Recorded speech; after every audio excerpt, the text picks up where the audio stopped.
dhammaystirka wadada halbowlaha oo ah gudaha magaalada Boorama ayaa waxa ka socota shaqadii ugu ballaadhnayd daba shaqadaasi ballaadhan ee saaka laga waday ayaa waxa goobjoog ka ah dadka ka shaqeynayna kamid ah maayirka magaalada Boorama Maxamed Xuseen Meedhane iyo barasaabka gobolka Awdal Dilay Jibriil Gaxnuug Buraale oo iyagu ka qayb galayay sidii wadadaasi halbowlaha oo ah gudaha magaalada Boorama ay u dhamaystiri lahaayeen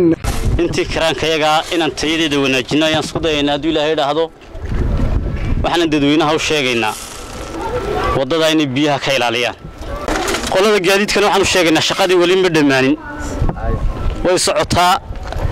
baabuur mara lama ogolo baa gaadiidleedu marka wadada intii hawsheedu socoto waa in cid ka talowdaayna jirin dadweynaha waxaan leenahay idinka le wadada ilaashada dadweynaha guriyaha kulana intooda badan qaadaankii waa lagu leeyahay waa qaan lagu leeyahay gurigiisa ayaa hortiisa looga shaqeeyay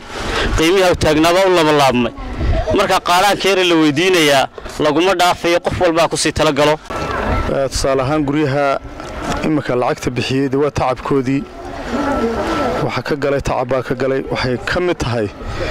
in la wada ilaashado waa wax la wada leeyahay qof kasto maraya ka guriga leh gaadiidka wadada qiimaha Ilaahay agtiisa ka leedahayna daween ognahay inta wadada afarta laga qaado guriga iyo wadada inta u dhaxaysa ay mariyaan marmarkii quruxda badnaa